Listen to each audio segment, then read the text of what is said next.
दोस्तों स्वागत है आप सभी का यूपी की टॉप 20 न्यूज में। आइए जानते हैं उत्तर प्रदेश की 20 महत्वपूर्ण खबरें और देश विदेश की कुछ खास खबरें हैं। सीएम योगी की बड़ी घोषणा है। आपको बता दें 8,000 रुपए किसान निधि होने वाला है। इसी फरवरी से आपको 8,000 रुपए मिलेगा। अब बात करें वृद्धावस्था हुआ या विकलांग पेंशन हुई, ये आपको कब मिलेगी? 1,000 रुपए के हिसाब से 3,000 रुपए 3 महीने का आपको मिलने वाला है। राशन कार्ड धारकों को 15 किलो आटा मिलेगा, गेहूं, चावल और चीनी दी जा रही है। और यूपी बजट में क्या बड़े फैसले हो सकते हैं? और मेधावी छात्रों को टैबलेट बांटा गया है सीएम योगी द्वारा, और किन किन छात्रों को टैबलेट बांटा जाएगा ये जानेंगे। वहीं पर बाबा रामदेव बोले हैं पाकिस्तान के जल्द होंगे 4 टुकड़े और 3 टुकड़े जाकर मिलेंगे भारत से। बोर्ड परीक्षा को लेकर भी बड़ा अपडेट सामने आया है। आइए जानते हैं यूपी की ये 20 महत्वपूर्ण खबरें। तो चलिए शुरू करते हैं।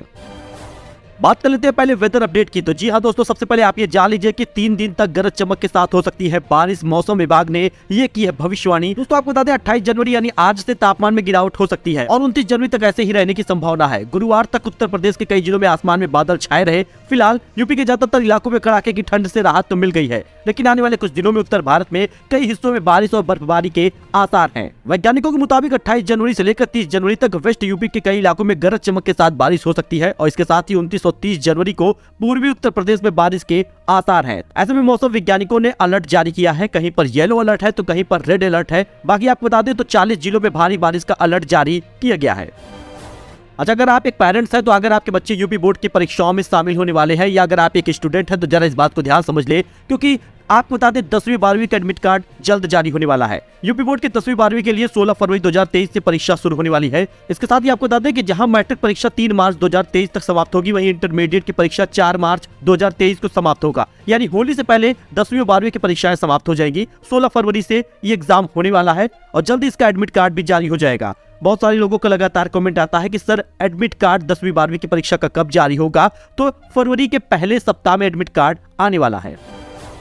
वहीं यूपी सरकार की बड़ी घोषणा है, जल्द ही कई अन्य खिलाड़ियों को सरकारी नौकरी देगी यूपी सरकार। राज्यपाल का बड़ा फैसला जारी हुआ है। जी दोस्तों, राज्यपाल आनंदीबेन पटेल ने कहा राज्य सरकार जल्द ही कई अन्य खिलाड़ियों को सरकारी नौकरी देने जा रही है।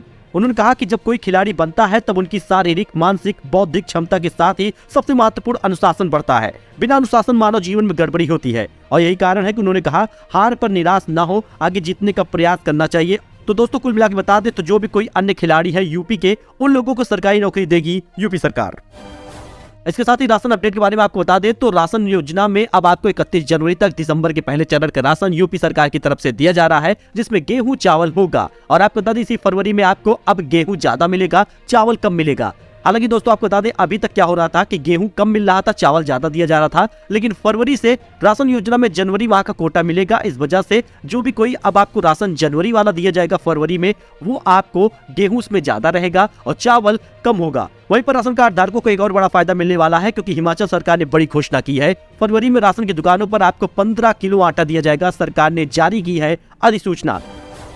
इसके साथ ही दोस्तों उत्तर प्रदेश के वित्त मंत्री सुरेश खन्ना ने विधानसभा में योगी सरकार के दूसरे कार्यकाल की जो बजट पेश किए थे, अब उसका काम शुरू हो गया है। यानी अब आपको 1,000 रुपए 3 महीने का कुल 3,000 रुपए, चाहे आप बुजुर्ग पेंशन पाते हो या दिव्यांग पेंशन या निराश्रित महिला पेंशन, विधवा पेंशन, इन सभी में आपको 3-3 हजार रुपए मिलेगा। अक्टूबर, नवंबर, दिसंबर का पैसा आपको जनवरी महीने में मिलने वाला है, जो आपके खाते में आएगा। यानी कुल 3,000 रुपए आपके खाते में मिलेंगे। बुजुर्ग पेंशन हुई या फिर निराश्रित महिला विधवा पेंशन हुई, या आपको लाभ इसका मिलेगा। जल्द ही पेंशन योजना सरकार भेजेगी। सामाजिक सुरक्षा की तरफ से ये बड़ा ऐलान किया गया है।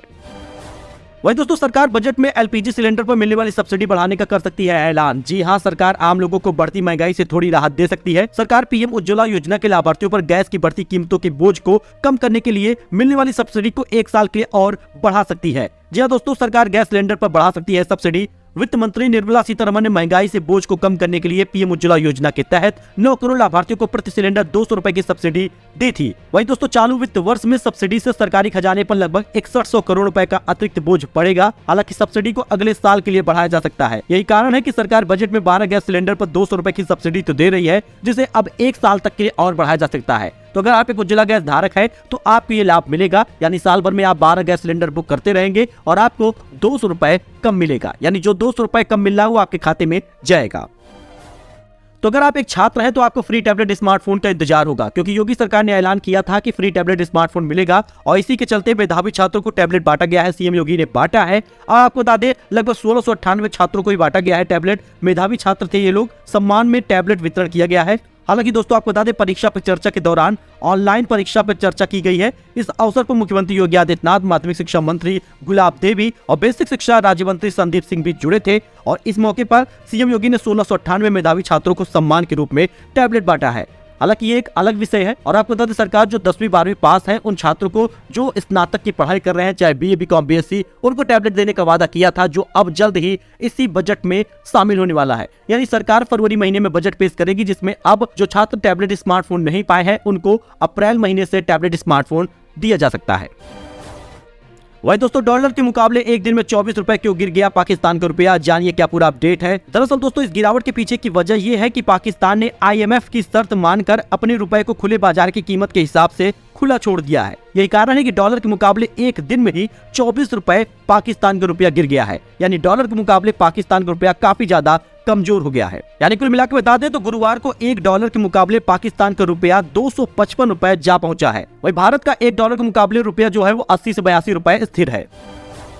वही दोस्तों, बाबा रामदेव बोले हैं पाकिस्तान के जल्द होंगे 4 टुकड़े। जी हाँ, 3 हिस्सों का भारत में विलय होगा। देश में धार्मिक आतंकवाद चल रहा है, ऐसा भी बयान उनका आया। 74वें रिपब्लिक डे पर हरिद्वार में बाबा रामदेव ने कहा पाकिस्तान के जल्द ही 4 टुकड़े होंगे। उन्होंने कहा कि बलूचिस्तान अलग देश बनेगा, यूके और पंजाब का भारत में विलय होगा। आने वाले समय में भारत एक महाशक्ति के रूप में उभरेगा। जी हाँ दोस्तों, रामदेव बोले पाकिस्तान एक अदना सा देश बचेगा। हरिद्वार में पतंजलि योगी पीठ में रिपब्लिक डे के अवसर पर लोगों को संबोधित करते हुए बाबा रामदेव ने यह बातें कही है।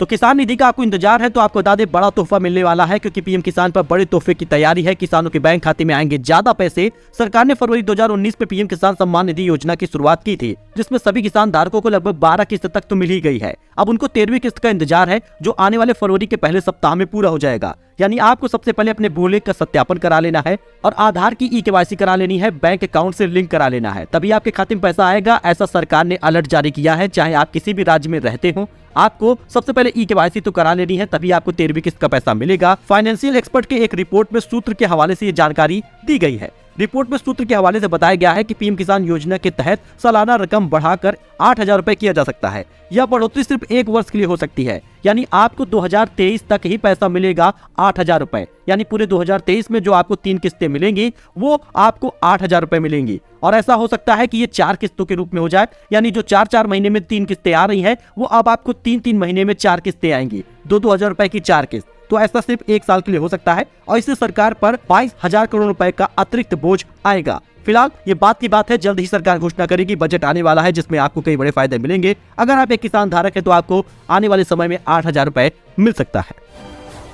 अच्छा दोस्तों, इसके साथ ही बोर्ड परीक्षा पे नकल करते पकड़े गए छात्र तो मिलेगी ये सजा। बोर्ड परीक्षा में नकल करने की योजना बना रहे छात्र सावधान हो जाए, क्योंकि ऐसे छात्रों को परीक्षा में वंचित कर उनके खिलाफ अब रासुका यानी गुंडा एक्ट के तहत कार्रवाई की जाएगी। ऐसा योगी सरकार का फैसला है। यानी आपको बता दें, अगर आप बोर्ड परीक्षा में नकल की तैयारी करने की सोच रहे हैं तो ऐसा ना करें, क्योंकि ऐसे छात्रों को बख्शा नहीं जाएगा। जिला विद्यालय निरीक्षक राजेश कुमार ने महानिदेशक के आदेश के बाद सभी स्कूलों को, केंद्र व्यवस्थापकों को और परीक्षा के आयोजन से जुड़े अधिकारियों को एडवाइजरी जारी कर दी है। उन्होंने कहा यूपी बोर्ड परीक्षाओं के नकल विहीन आयोजन के लिए प्रशासन बहुत सख्त है।